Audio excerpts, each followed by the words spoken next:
Bismillahirrahmanirrahim. Assalamualaikum warahmatullahi wabarakatuh. Kembali ke Dewi Tea Teras, bugar dan sehat bersama Dewi Tea. Oke teman-teman sekalian, selamat siang. Saat ini kita mau memperkenalkan atau mereview beberapa produk kita yang berhubungan dengan kolesterol nih. Kemarin kan kita sudah membuat bagaimana cara menyeduh teh yang baik seperti ini. Kita angkat nih. Kita cicipi dulu nih. Saya sudah bikin wedang uwoh yang kemarin ya. Kita coba. Aroma dan pedasnya cukup pas ini. Nah, kembali kita ke tema kali ini, bahwa kemarin kita sudah merayakan Idul Adha. Nah, sebenarnya banyak sekali kita mendapatkan keluhan dari customer, bagaimana sih cara menurunkan kolesterol, karena beberapa orang nih banyak makan daging. Nah, dari produk-produk Dewi Tea yang 9 ini, saya akan memperkenalkan 4 macam yang sebenarnya bisa menurunkan kolesterol. Pertama rosella, kemudian daun kelor, ketiga wedang uwoh, dan keempat jati cina. Kemudian nanti kita juga akan menerangkan masing-masing ini yang mana sih yang cocok buat kita. Masing-masing cocok buat customer yang kondisi badan yang bagaimana, itu nanti kita akan terangkan satu persatu. Nah, ini sebenarnya satu ini dulu ya, rosella. Biasanya rosella ini banyak digemari karena memang rasanya unik dengan rasa asamnya, dan banyak juga disukai oleh anak-anak misalnya yang sedang sakit tenggorokan, atau itu bisa minum rosella karena juga ada kandungan vitamin C yang cukup tinggi. Nah, kenapa kalau rosella ini bisa menurunkan kolesterol? Salah satunya adalah kandungan antioksidannya, yaitu kandungan tocopherol dan proposolnya. Jadi di beberapa zat kimia yang ada di rosella itu salah satunya bisa menurunkan kolesterol. Kemudian untuk moringa. Nah, moringa ini apa yang bisa menurunkan kolesterol? Kandungan apanya? Kandungan sterolnya kalau untuk dari moringa atau kelor. Jadi dari beberapa fungsi atau zat kimia yang ada di kelor ini, salah satunya ada kandungan sterolnya. Itulah yang akan bisa membantu menurunkan kolesterol. Kemudian salah satunya jati cina nih yang kita bikin ya. Kadang-kadang kita jati cina ini image-nya untuk melangsingkan badan. Sebenarnya tidak untuk melangsingkan badan, tapi dia punya sifat laktatif dari namanya zat cyanuricida, yaitu zat yang bisa melancarkan atau melunturkan lemak-lemak, terutama yang ada di perut. Nah, ini bersifat laktatif ini biasanya bisa untuk memperlancar BAB, mohon maaf ya, BAB atau ke belakang, atau yang mempunyai permasalahan konstipasi. Kemudian salah satu ini lagi wedang uwoh yang kemarin kita bikin ya, dengan benar. Ini karena ada kandungan jahe, kemudian juga daun kayu manisnya, dan juga daun cengkeh. Nah, disinilah yang bersifat koagulan itu dari kandungan-kandungan ini. Jahe dari ginjerolnya itu bisa membuat atau bisa bersifat anti koagulan, artinya bisa memperlancar peredaran darah. Seperti itu. Satu-satu kita bahas.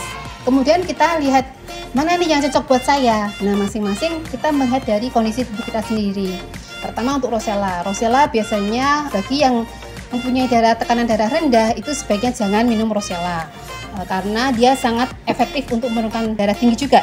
Jadi ketika seseorang mempunyai penyakit darah tinggi atau hipertensi dan dia juga ada gejala kolesterol, itu sebaiknya minum rosella. Itu lebih efektif untuk segera menurunkan gejala-gejala tersebut.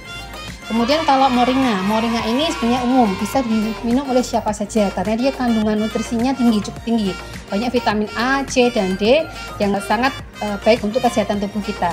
Dia juga tinggi serat, jadinya ketika kita ada penyakit kolesterol dan tidak ada penyakit sampingan lainnya atau untuk menjaga kesehatan, kelor ini sangat bagus untuk diminum.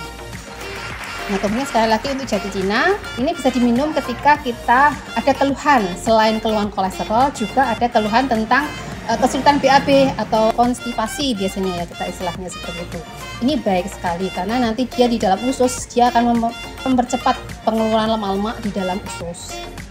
Nah, untuk wedang uwoh ini selain untuk menurunkan kolesterol dengan antikoagulannya, karena dia memperlancar atau mengencerkan darah dan sifat antikoagulan, berarti dia akan mencegah terjadinya stroke. Ini juga bisa untuk ketika kita batuk dan gejala-gejala, karena dia juga mengandung untuk meringankan, dia anti-inflamasi juga, yaitu untuk meringankan gejala radang dan sebagainya. Selain ini masing-masing cara minumnya yang baik ya. Kalau jati cina sebaiknya diminum nggak sambil santai-santai, kita minum dulu ya. Ini nanti keburu dingin kurang enak nih, biar biar tenggorokannya nggak kering, ngobrol terus ya. Oke, saya lanjutkan aja. Kalau untuk jati Cina ini kan dia ada efek tadi ya, seperti diare. Dia biasanya efeknya antara 6 sampai 12 jam tergantung kondisi masing-masing konsumen. Jadi sebaiknya kalau saya sarankan ketika tidak terlalu untuk pencegahan itu hanya 1 kali sehari aja, misalnya malam hari, karena nanti efeknya di 6 jam kemudian, jadi pagi ketika BAB sampai bersih. Nah itu nanti tidak mengganggu kegiatan di siang harinya seperti itu. Kalau misalnya aku udah nih nggak BAB, nah artinya begini, ketika dia minum jati Cina tapi tidak ke belakang, artinya berarti dia udah bersih lemak-lemak di perutnya. Jadi tidak perlu khawatir kayak diare, yang penyakit diare itu ketika sudah bersih lemak perutnya dia akan berhenti sendiri diare. Oke, berikutnya nih banyak yang dicari sekarang ini adalah witan uwuh. Nah ini karena sekarang juga baru banyak dicari karena juga untuk imunitas ya, karena sekarang ini kalau COVID ini terutama batuk dan tenggorokan ini banyak, jadi sehari-hari bisa diminum 3 kali sehari.